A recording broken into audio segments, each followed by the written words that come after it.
A rare opportunity. He, of course, the face of KDK TV2 Sports. And Not also like this. It's early in the morning. There's no makeup artist. Where is the makeup artist? Lori Geiger, paging Lori Geiger. But anyway, 93.7 The Fan, he does an excellent job. And I've been listening to him on the radio from the glory days back in Ambridge when he and, what was that guy's name you were with?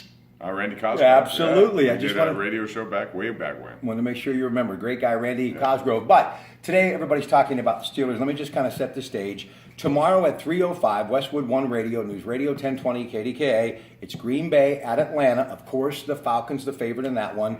And then the New England Patriots, the favorite against the Steelers in the AFC Championship. Gillette Stadium in New England at 6:40, Westwood One Radio, 93.7 The Fan. And, of course, where he also works, CBS Television, KDK TV2.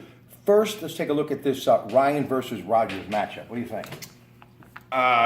First of all, Rob, you got four great quarterbacks. This is how it should be. If you look at Final Four quarterbacks, this is the best since probably the early 90s when you had guys like Troy Aikman, Joe Montana, Jim Kelly, Steve Young, in the conference championship game. So this is the elite of the elite, which is great to see.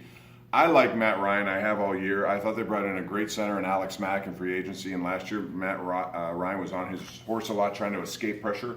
That's all settled down this year so he can impact the game with his precision passing. And he's always been a good passer.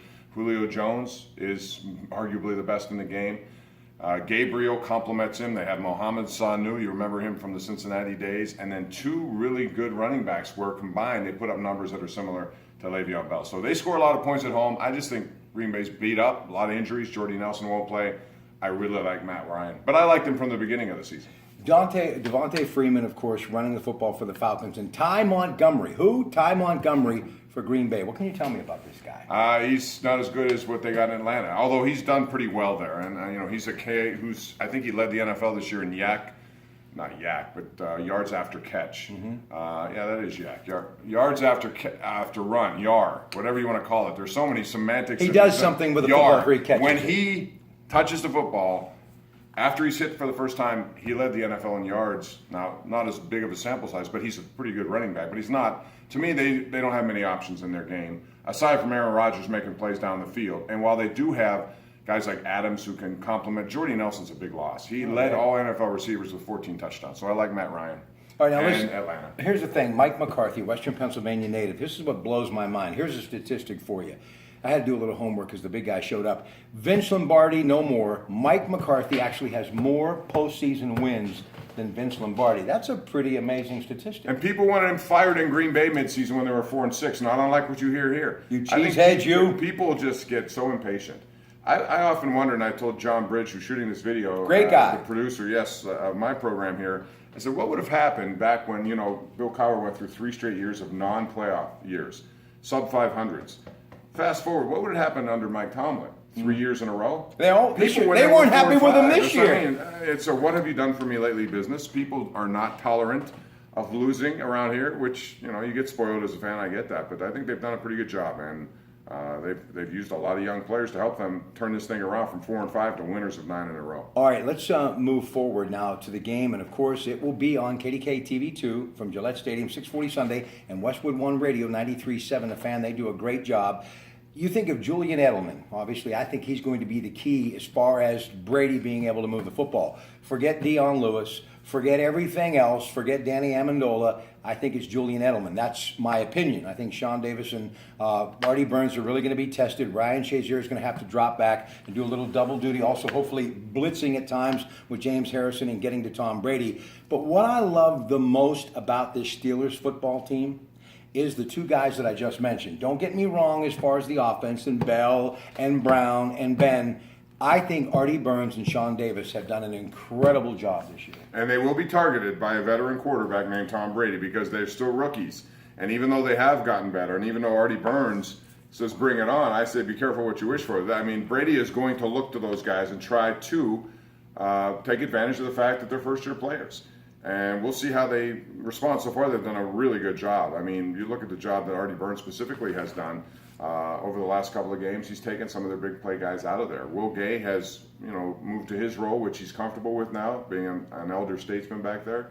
But the Steelers better get some pressure on Tom Brady. That's the way to do it. And I'll tell you one thing I like about them, they're very physical. So we had a caller to the show today say, don't you think they need to be violent with him? And short of saying, I don't want a cheap shot, because I don't think that's any part of the game. I don't want Ndamukong kind of reaction. I don't want somebody like Burfict. What I'm saying is, if the Steelers get a chance to apply a hit, apply the hit. Make it a violent hit. Because that's the way you wake him up and get him a little rattled, I think. And that's true of most quarterbacks, but especially, I think, Tom Brady. All right, in closing, the whole deflate gate, Tom Brady, maybe he's out to prove himself to the commish for the 4-game suspension. Everybody argues with Bill Belichick. I've said this many times. My middle child, who I love dearly, Quigley Catholic, smarter than his dad will ever be, he's not a Brady fan. And we've had some heated discussions on Ohio River Boulevard trying to get him back home. I can't help it. I like Tom Brady. I respect Tom Brady. I do too. I think he's magnificent. And I'm going to say this to you. Chuck Knowles, A Football Life, on last night. I'm in my house crying after 11 o'clock like I always do watching The Emperor.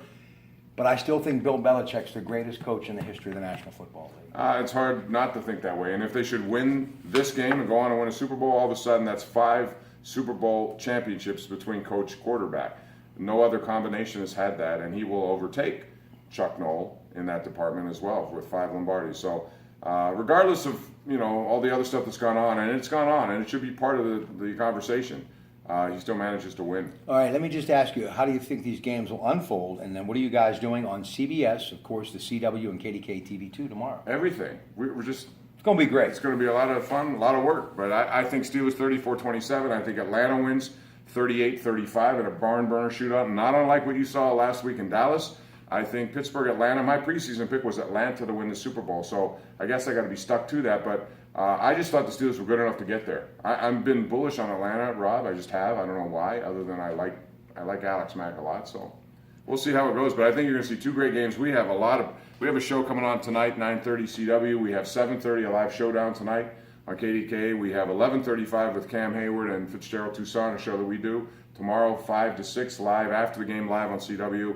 And then we go home. By the way, his brother Bruce Pompiani, who's an amazing talent in his own right, of course, now with Lamar Billboards, one thing that you can always be sure of, he would never need a hat on a Saturday because he's never had a bad hair day, his brother Bruce. You got that gene. I didn't. That's I had okay. to wear any hat I could find just to cover it up until later. You have to admit, though, this is probably the best shot the Steelers have had getting over that hump that is New England in a long time. What do you think? A lot of people say, it's funny how they say, well, Ben Roethlisberger won 2 Super Bowls, but didn't have to go through New England. I really don't care. It doesn't matter who you go through. You go through who you go through. New England wasn't good enough to get that far along, so they lost. That doesn't matter. I think Ben Roethlisberger wants this number one because it's Tom Brady, because that's the guy he looks to as the best in the game. And head-to-head, that's how quarterbacks are viewed, rightly or wrongly. And so he wants this one pretty bad. You've covered all these guys, and if anybody can give me an answer, you can. Why is Brady so good? Is it how he reads defenses, play calling? Because, his physical skills aren't really the best in the National Football League. He's precise. Right. He was a 6th-round pick because people doubted his physical ability. But the heart keeps pounding. He's 39. He knows. I think most of his success, Rob, is done before the snap is taken on Sunday. I think he preps harder probably than most. He knows how to break down defenses. But I think his offensive line also has been a key component. He very seldom gets hit the way a lot of other quarterbacks get hit. And he gives him time to do it. He has a quick release. It's hard to get to him. They contour their playbook based on his strengths. And they've had a wonderful run at this. Going to be a great game tomorrow. 6:40, of course, KDK TV2 CBS, 93.7 The Fan, Westwood One Radio. Anything you want to tell about your radio show on Saturdays? Call, text, Snapchat. I like snapping. It is good stuff. Bye, everybody. Have a good weekend. Let's go Steelers.